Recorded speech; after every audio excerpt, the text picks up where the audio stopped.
We've all heard the jokes. What do you call 5,000 lawyers at the bottom of the ocean? A good start. What do lawyers use for birth control? Their personalities. Why won't sharks attack lawyers? Professional courtesy. Ha, ha, ha, ha. Very funny. But is the lampooning deserved? Well, maybe. Without going into the whole nature versus nurture thing, I will say that law school plays a huge role. It's like a 3+ year military boot camp. But instead of whipping bodies into shape to turn out soldiers, professors rewire our brains to create highly analytical issue spotters and problem solvers, which can be really annoying to others, even other lawyers. So here's the thing. As a whole, I think most attorneys would tell you they can be difficult, headstrong, calculating, and generally asshole-ish. But to paraphrase Colonel Jessup, famously played by Jack Nicholson in A Few Good Men, the public wants us to be like we are. You need us to be like we are. I'm John Reed, and this is Sticky Lawyers, a podcast featuring conversations with attorneys who differentiate themselves through the relationships they cultivate with clients and influencers and the unique nature of their law practices. Today, I'm talking with attorney and author Melody Kramer, who uses her 20+ years in the practice to educate readers about why lawyers think and act the way they do and how clients can use that information to save money, to work better with their lawyers, and frankly, be better clients. If you're looking for an apology, you're not going to find it here. Instead, you're going to get a primer on what a layperson should expect from a lawyer and how best to interact. Just be sure to keep your fingers away from the cage. Welcome, Melody. Thank you for having me. I want to get right into it. You wrote a book. What's it called? Why Lawyers Suck. Hacking the Legal System, Part 1. So let me ask you this. What was the impetus for the book? I actually remember the moment where I came up with the title. I had had a very trying day with opposing counsel. I was handling some massive patent infringement litigation cases, dealing with attorneys, high-level attorneys from around the country. And they were so miserable to deal with. And I realized they thought the same thing about me. And I hung up the phone and I just audibly said to the room around me, lawyers suck. And I immediately turned to why is that? And why is all of what I'm doing every day, how I make a living, making me a miserable person to deal with and having me hang around with people that are miserable to deal with? You didn't write this as a swan song or a tell-all on your way out of the practice. You're still practicing. And so it sounds like, from what you just said, it was not only a revelation about other lawyers, there was some introspection and some self-discovery in that too. There's a lot of that. And in the book, I go back to the reasons for going to law school in the first place and my experience in the first year of law school in particular. And what I found very interesting was somewhere along this process, I pulled out the book that a lot of people have heard of, but not many have read, and that's 1L, which is Scott Turow. Scott Turow, the author. Yeah, Scott Turow, 1L. Anyway, partway through this process, I went and I got the book 1L and I read it. And what was so bizarre to me was he had gone to Harvard Law School in the early 70s, I believe. I went to University of Nebraska in the early 90s, and our experience in law school was almost identical in the major sort of elements of what you go through during the year. And that was freakish to me. I didn't realize that legal education in this country is cookie cutter. It's the same way, and it is the same process of breaking you down and building you up in a new form as you would expect, like from boot camp in the military. Just little different tweaks to it, but it's the same thing. So what's interesting about that statement is, one, get your legal education where you can, because it's going to be the same brainwashing no matter where you go. But I guess the question is there another way it could be done? I mean, we've been through it. You and I are both lawyers. We've been through the machine, and kind of like a military boot camp, there's kind of only one way you have a military boot camp. You have a military boot camp. So I'm wondering if the process of creating lawyers can be changed in a way that would make lawyers less sucky, if that's a thing. Yes, I absolutely think it should change. And I'm not naive enough to think that that would be an easy thing to do. But I think it absolutely needs to change. And I think in some law schools, there is some element of change that is underway. I have, read some articles, seen some indications of some more practically approached classes, especially in like second, third year of law school. But to my knowledge, most law schools still follow that same torturous first year means of training lawyers. Yeah, I think you're right. And it turns us into something we were not when we walked in the door. To what do you attribute lawyers' suckiness? I mean, okay, it's law school, but in the practice of law, what makes lawyers so difficult as a result of their training? We are taught to have different priorities than pretty much anybody else in the world has. And we are trained to see levels of detail in things that aren't always necessary for day-to-day living, that aren't necessary for resolution of disputes.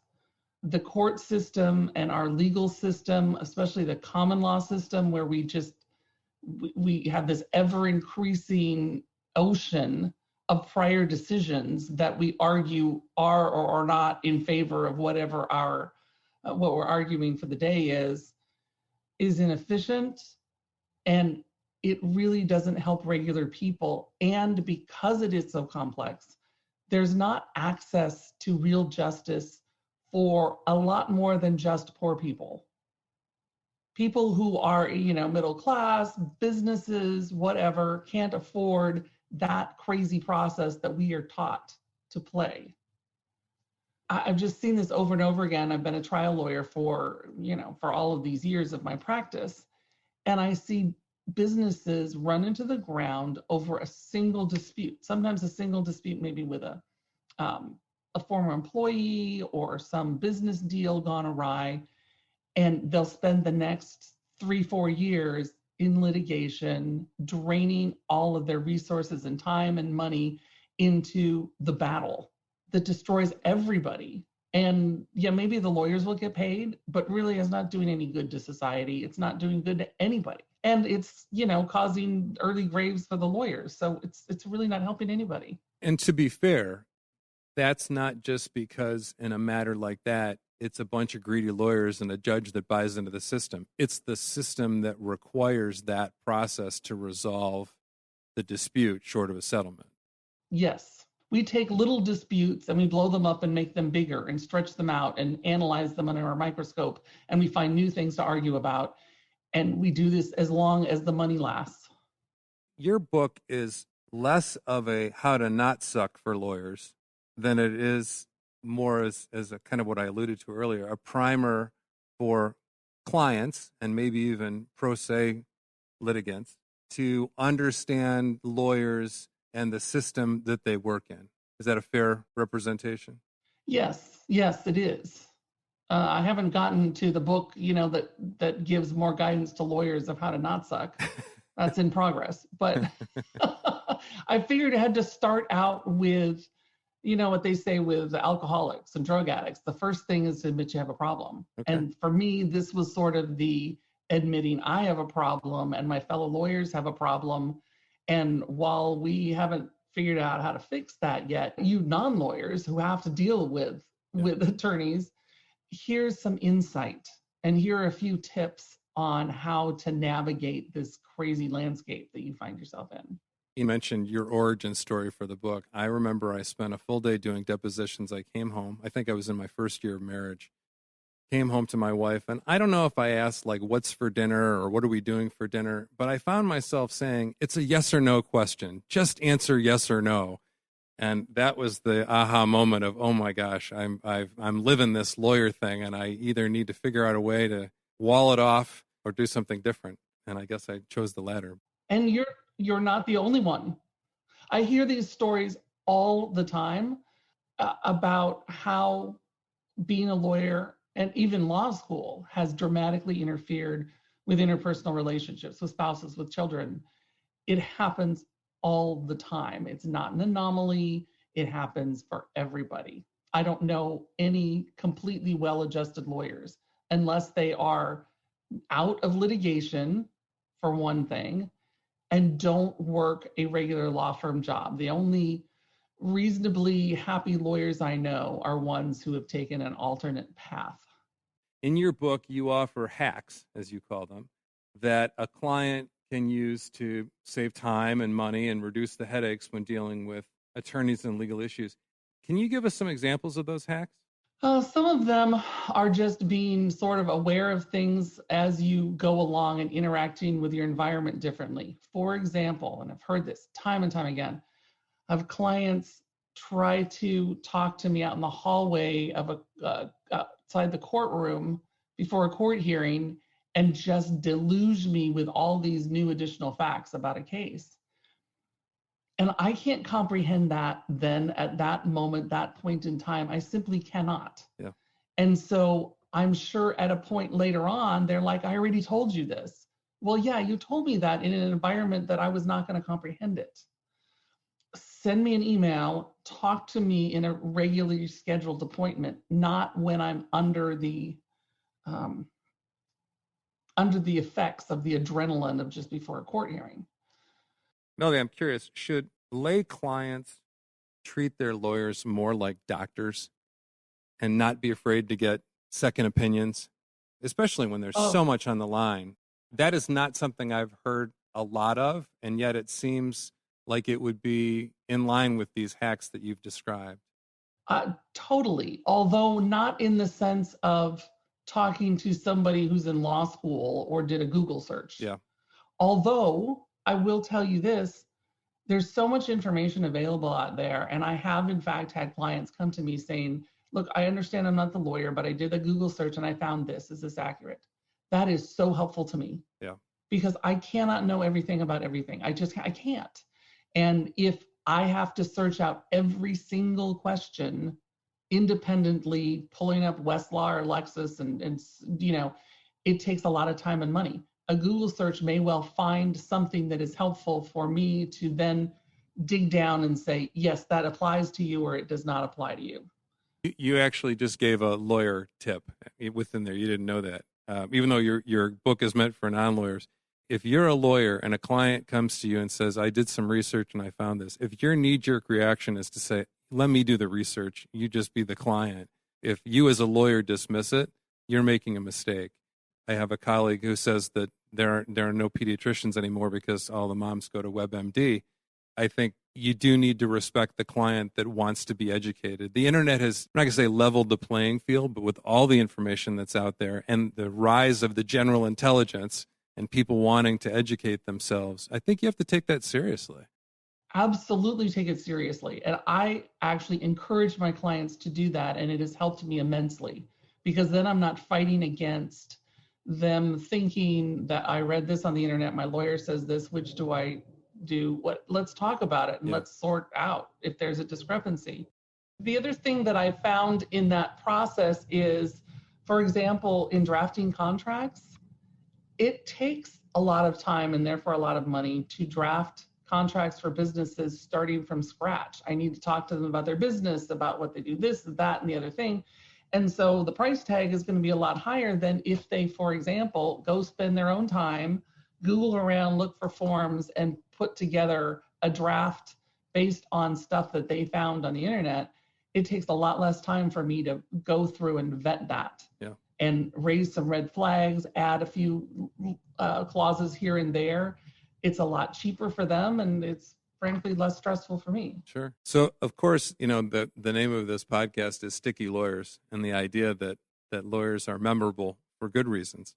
So I guess the question becomes, can sticky lawyers still be sucky lawyers? And can sucky lawyers still be sticky lawyers? Is there a means to be good at what you do, still be kind of a jerk, and still be known for good things in the public's mind? Yes, I think so. I will be honest, as a litigator, I am often hired to be obnoxious. Seems like a strong word, but I think some opposing counsel and parties would let it fall within that description. I'm hired to be very aggressive. I'm hired to be in the face of the other side to whatever the dispute is, doesn't mean I'm a sucky lawyer necessarily if I'm sticking within the bounds of vigorous representation. But if I go over the line, which clients have asked me to more than once, then it's a problem. But it's also a problem if I just accept whatever my client asks and do it. Yeah. Because I may know that it is not in their best interest. And I should do everything I can to talk them out of it. Yeah. If that is the appropriate course. When I coach lawyers on business development, there's this odd choice between promoting yourself as an attorney while also acknowledging the likelihood that the next prospective client you meet has had a bad experience with a lawyer or the law. It's tough because you want to get out there that you're a lawyer and you're qualified, but you also know that there's a bad stigma. So, I mean, I am absolutely proud to be an attorney. I spent a lot of time and God knows money to get my Juris Doctor. I went through the proctology exam that we know as the bar exam, and I've used all my experience and training for good, not evil. So similar to your hacks for lay people, what advice would you give to lawyers about dealing with lay clients? Well, a little humbleness goes a long way. You may be an expert in what you do, but when you approach your clients or prospective clients with a certain measure of humility of, I'm not God, I can't promise a good outcome for you, but I can guide you through this process, and give some examples and also some cautionary information, I think that goes a long way to building credibility. The other thing is that I have for years now been very respectful of giving potential clients space. I'm not there to be a high pressure salesman to listen to their case and say, oh yes, I can go get you $1 million or whatever. No, I'd rather give a more realistic, practical analysis and then send them, if they're interested, then send them the fee agreement and sometimes sort of a little sort of plan of attack of what I would do, just short form, and send it to them and let them review it on their own time, talk with the important people in their life, do some Google searches if they want, talk to other attorneys that they want, so that when they actually sign on the dotted line, I know they're committed to me representing them on whatever the issue is, and I didn't push them into it. That's so interesting. There are, particularly in the personal legal space, personal injury and other things like that, you've got so many lawyers that want to sign you right away so that some other lawyer does not sign you right away. And so this idea of space, of contemplation, of allowing the client to choose you for you as opposed to you being first in time, that's quite an eye-opener. And I understand that goes completely backwards from what most people who do marketing and sales would tell you.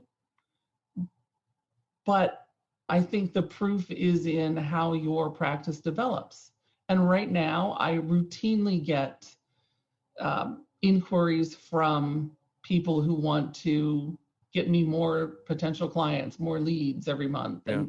And I kind of laugh because right now I'm scared when the phone rings because it's like, oh no, I don't have time in my schedule to even contemplate another client right now.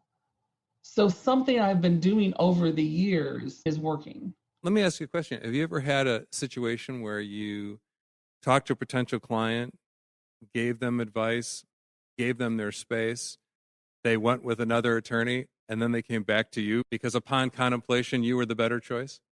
Yes. Yes, I have. More than once. One situation that I remember was a matter of a business formation. And I don't know if my price tag was too high or what the situation was, but they had gone another route and came back to me like a year or two later, and things had gone south in a very catastrophic fashion. And it made me sad because the way it had been done made undoing it really hard. Yeah. And I'm very big on when I'm working on entity creation, and especially when it involves more than one business partner, I am so adamant about we have to have something in an agreement between the two of you of what happens if X, Y, or Z happen. Because when you're friends, it's easier to negotiate terms of anything. And if you say, okay, if we don't want to do business together anymore, if one person wants to step aside, here's how that plays out. If you put that in the beginning documents, it's less tension on that business relationship from the get-go because everybody knows what an exit looks like. And I'm big about avoiding litigation now. Having been in courtrooms for so long, I really focus on how can we avoid that? How can I help you as a client now avoid that catastrophic case of having to go to court and debate this? Let's just resolve this quickly now instead of the hell that awaits you in court. Well, going back to what you said about clients coming back to you, I guess it's true. If you love your client or your prospective client, set them free. If they love you, they'll come back, right? Very much so. Very much so. We're going to take a break, but when we come back, we're going to talk to Melody about her own sticky lawyerness. Stay tuned. If you can't say anything nice, don't say anything at all. Important words, especially for politicians.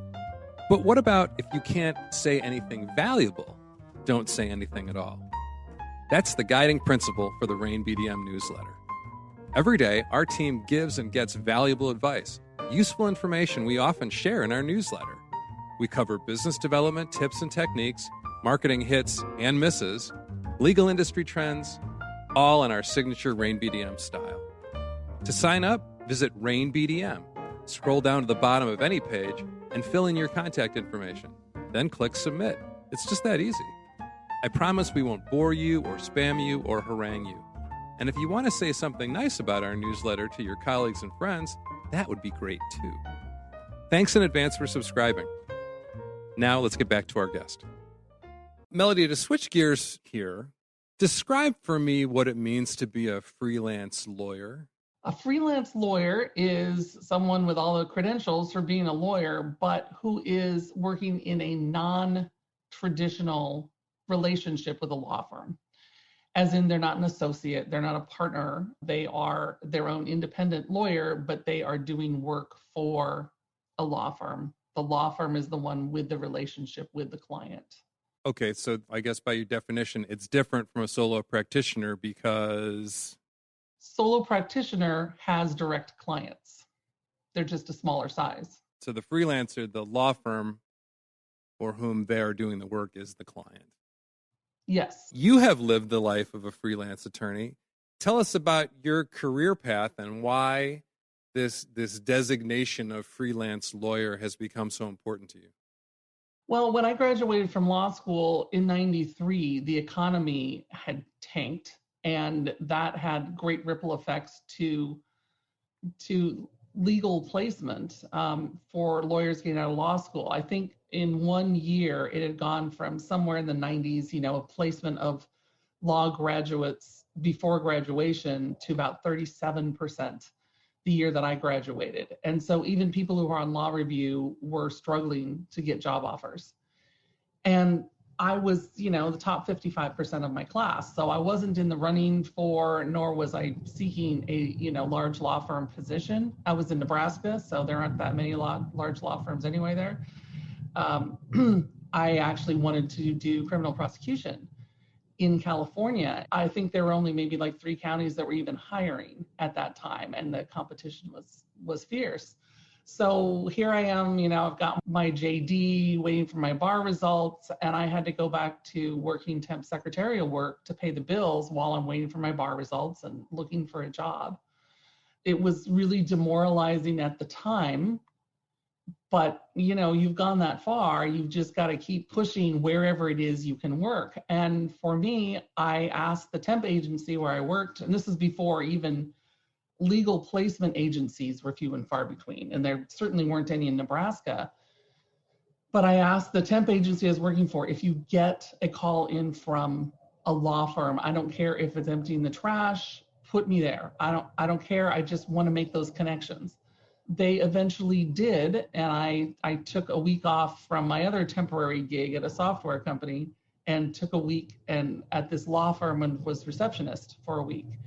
And it was such an amazing experience working with this law firm, and they loved me so much that they offered me a job of sorts. They weren't looking to hire an associate right then, but they did have some overflow work, some cases they could do, and they offered me a deal where I could do that. Pay was a lot less than for than associate would get paid, but I was getting experience. I was building my resume. So that's what I did. And I worked with them off and on. And at a point I was doing work in exchange for office space while I built up my own small practice. And it was a great sort of relationship. And I also did work for other law firms, like writing appellate briefs, making court appearances, law firms that didn't have a need to hire someone, but had extra work. And I needed the work, and it worked out well. But it was something that people didn't really do. And it wasn't until later on that I got this sense of bigger than me, that there were a lot of lawyers who were working in sort of those capacities, kind of in basements and dark corners and thinking they weren't real lawyers. Like, no, this actually can work out to be a real career choice, or certainly a bridge from one thing to another. It sounds like there's different flavors here. One can be 100% freelance. One can be partial freelance. In your case, it's a great way to begin your practice. Maybe if you want to grow it, because there's guaranteed income, or at least some semblance of income coming in while you do that. And it sounds like it also lets you control your time a little bit more. Very much so. You don't have the same sort of billable hour requirements that are really kind of insane at the large traditional law firms. Some people don't want to do that for whatever reason. I seem to work better in a situation where I have control over my hours. I work ridiculously long hours. I am a workaholic, recovering workaholic, but it's my time. And somehow that's just a better thing for me. And so what I also realized with the freelancing, and I started my own law practice about 2 years in after law school, but it allowed this flexibility of time. So when I started having too much stuff to do, which is a good sign for your law firm, instead of just working yourself into the grave, you can hire another freelancer to help you out on a project, on a case. And so it gives that sort of balance and flexibility that solo practitioners usually don't have. Yeah, that is interesting. I mean, you're an independent contractor, and so the law firm hiring you can't exert too much control over what you do. Otherwise, you'd be considered an employee, but it gives you the opportunity, either in that role or as you have your own clients, to then bring in other freelancers. It's also a great way to establish your credentials in the community, because a law firm that has, used you as a freelancer and sees what your skills and abilities are, they will sometimes roll work down to you, clients that maybe can't afford their billable rates, but can afford your lower rates. And so it's a way sometimes to get business that way for your own practice, if you represent clients on your own as well. Well, or you're in a different practice area from the firm that you're contracted with, and they may refer that work to you because they don't do it. So it's a win-win. Sounds great. So the role of freelance lawyer is so important to you that you started a website and an organization. Maybe you can tell us about that. Yeah, so in 2006, I believe it was, I started freelancelaw.com. And this was before really the growth and emergence of websites like Upwork and Fiverr and whatever. But what I designed was something to connect law firms with freelance attorneys and also freelance paralegals. So we had like 1,200 people on the website at its height. And what I found was we needed more than just a website, because there was already this environment in the legal industry that nobody knew what a freelance lawyer was, really. Like I said, hiding in basements. They weren't out like networking and out, at CLE events saying, oh yeah, I'm a freelance lawyer. No one knew we existed, really. So a friend and I started the National Association of Freelance Legal Professionals and started trying to find them around the country. And We did, and it was very interesting to see their stories. And there were a number of freelancers who had been working that capacity for many years and were just sort of stunned to see some sort of organizational framework around what they were doing. Mm-hmm. But it was very much the tip of the spear there in trying to give visibility to this and to try to educate both the freelance side and the law firm side, how all that worked, why they needed each other, and so forth. So it was a very interesting process. And then at some point, the two merged together, and that has since been acquired by Montage Legal Group here in Orange County, and they still continue on to this day. It's so interesting. What you did was to give credibility to something that either was new or in some cases frowned upon, and made it not only acceptable, maybe preferable, and a different way of being sticky. So much of what we talk about on this podcast is niches, certain practice areas or industries or types of clients. And until talking with you, I hadn't really considered that being a freelance lawyer is a niche. And so one can excel at that and be a sticky lawyer, even if that stickiness, if you will, is with law firms that hire that freelance lawyer. Very true. What you've described in terms of freelance lawyers is now what we know as the gig economy. How has the freelance law world changed with the advent of the gig economy and the gig workforce? We're now cycling around into a new era, as it were, with freelancing and the gig economy. All of a sudden, these freelancers of all industries are realizing they don't have a voice and they don't have the money for lawyers. Mm-hmm. Because they're little people, they're Uber drivers, they're, freelance, this, that, and the other thing. To find a way to solve that problem of giving gig workers and freelancers a voice and allow them to pursue their career in a way that freelance lawyers have been able to do. Very important thing, I think any lawyers who deal with small businesses or just people in general, really should dig into that, see what's going on, because that is a growing economy. And I think lawyers should be on the forefront of solutions for that, as opposed to just waiting a decade like we usually do with other trends that are going on. Well, Melody, it's been fun to discuss at length the various reasons why you and I suck, and to learn more about the freelance lawyer career track. Before we go, if people listening today want to buy your book, where can they go? You can get it on Amazon. And it's under Why Lawyers Suck, but I know that language has been offensive to some people. It's gotten me banned from Facebook and whatever. So I also have it published under another name, which is Lawyers Decoded. Same content, a little less in-your-face title. Both of those are available on Amazon. So yeah, check it out. Okay. And for lawyers who want to learn more about freelancing and becoming part of the now what is known as the gig economy movement as lawyers, where can they go to learn more? Well, I'm working on building my website, but you can go there and sign up and I'll give you more information, legalgreenhouse.com. Fantastic. Melody Kramer, it's been delightful talking with you. I really appreciate it. I know I've learned a lot. And thanks so much for your time today. Thank you so much. Have a great day. And thank you for listening. To hear this episode again or download other Sticky Lawyers episodes, visit stickylawyers.com. There, you'll be able to view episode transcripts, behind-the-scenes notes, and recommend a standout lawyer you know who might be a future guest. And please don't forget to subscribe to this podcast.